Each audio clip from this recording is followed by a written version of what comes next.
Isang mapagpalang umaga sa ating lahat. Kung ikaw ay mahilig sa tarot reading, naniniwala sa hula, panoorin ang video ko na ito hanggang sa huli.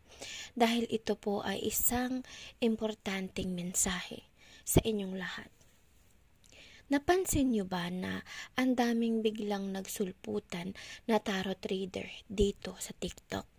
Or sa Facebook or kung saan pa po man yan na social media. Kung ang intensyon nyo po ay kumita ng pera o pagkakitaan ang inyong kapwa at kayo po ay talagang wala namang psychic ability, panoorin mo to. Kagabi, mayroon tayong isang tarot reader na sumakabilang buhay. So, ang pagiging tarot reader o ganitong kakayahan ay isang biyaya ng ating Panginoong may kapal at isang sumpa. Maniwala po kahit sa hindi, mapapanood nyo po ito o mababasa nyo po ito sa Bible na maging kaming mga tarot reader or may mga ganitong kakayahan, ang tawag po sa amin ay gifted human being. Kami po ay nakasulat din sa Bible. Ngunit maraming tao na gumagawa ng masama, nagpapanggap na ganito sa amin. Tandaan nyo, mga kapatid, dito sa lupa napakabilis lang. Isang kisap mata lang ang buhay natin. Huwag nating ipagpalit ang ating kaluluwa at ang ating buhay sa salapi. Okay, dahil yung ganito po sa amin na mga gifted, kami po ay lapitin ng mga kakaibang lilalang.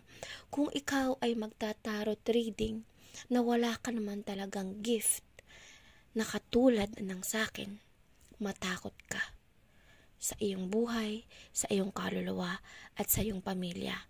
Dahil hindi mo kayang proteksyonan ang sarili mo kapag nilapitan ka na ng mga katutuwang nilalang na hindi mo nakikita at hindi nakikita ng ibang tao. So, ano ba ang mangyayari sa mga taong nagpapanggap na tarot reader o nagpapanggap na sila ay may gift para sa salapi? Okay, ayan po. Ipapakita ko sa inyo ang mangyayari sa kanila. So, kinat ko po yan ng ilang ulit. 1, 2, 3, 4, 5, 6. Okay? Ito pong 6 na card na to. Tingnan nyong mabuti. Okay? Totoo po na may mabuti at masama. Ako po ay relihiyosong tao. Ako po ay relihiyosong nilalang. Kung ikaw ay walang kakayahan na ganito sa akin, huwag mo nang ituloy dahil ito po ang mangyayari. Walang kukurap, mga kapatid.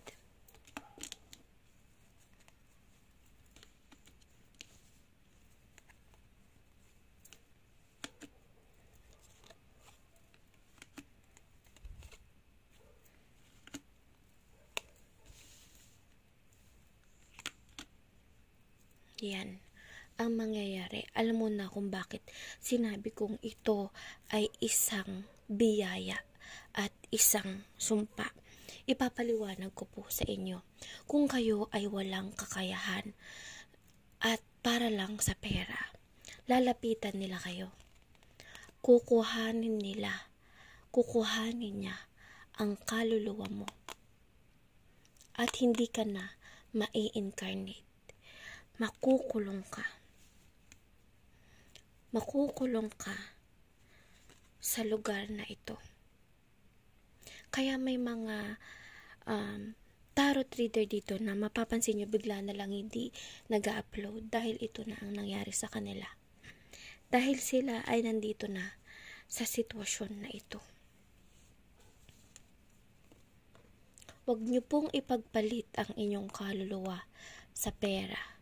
Kaya po kung kayo ay masugid kong manonood, si Queen Empress po ay hindi nagpapabayad. At hindi po magpapabayad dahil lahat po ito ay kawang gawa. Lahat po ito ay kawang gawa ko sa biyaya o sa talentong binigay sa akin ng Panginoong may kapal. Pero kung gagamitin mo ito sa masama, okay, at ikaw ay pagkakakitaan mo lang ang tao, magpapanggap ka na meron kang gift pero wala. Ito ang mangyayari sa'yo. Dahil kapag nilapitan ka na nito, ng mga ito, hindi mo sila nakikita, hindi mo sila kayang labanan. Maniwala ka sa hindi. Ang pera, pinupulot lang yan. Pero ang iyong kaluluwa at ang iyong buhay ay nakataya. Mas mahirap kalaban ang taong o ang mga bagay-bagay na hindi nakikita kaysa sa pera. Ito ang mangyayari sa'yo. Ikaw na nanonood na nagpaplano ka na mag-tarot reading pero wala ka na namang kakayahan. Maghunos dili ka.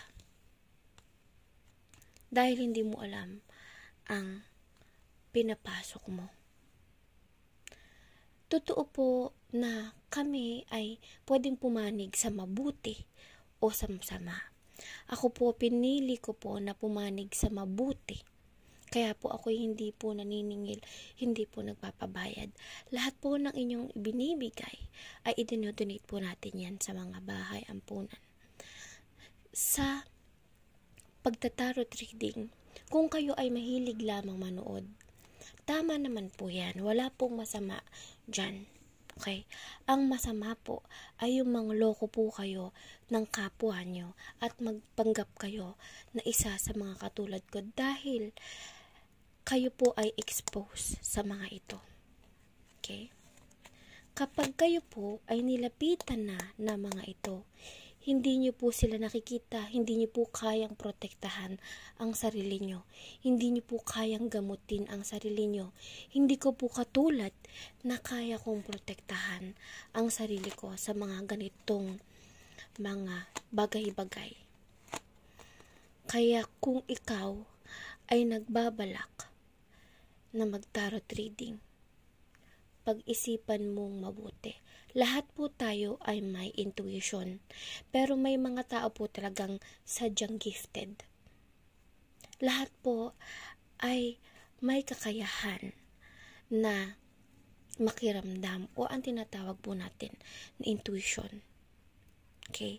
Pero may mga tao po talaga na tinalaga ang Diyos para gawin ang mga bagay na ito.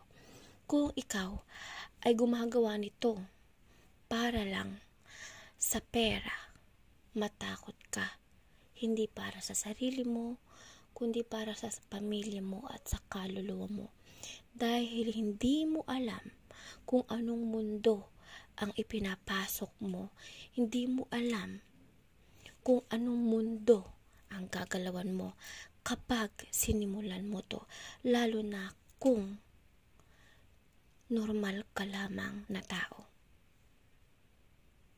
Sana po ay i-share nyo po itong video na ito para maging gabay at maging tulong sa mga tao na nasisilaw sa pera, na handang magloko ng kanilang kapwa, na handang ipagpalit ang kanilang kaluluwa sa mga ganitong gawain. Kung kayo po ay naniniwala, kung kayo po ay hindi naniniwala, hindi ko po kayo pipilitin. Ang gusto ko lang pong iparating sa mga nunood ay kung gagawin nyo to para lang sa pera, pag-isipan nyo mabuti.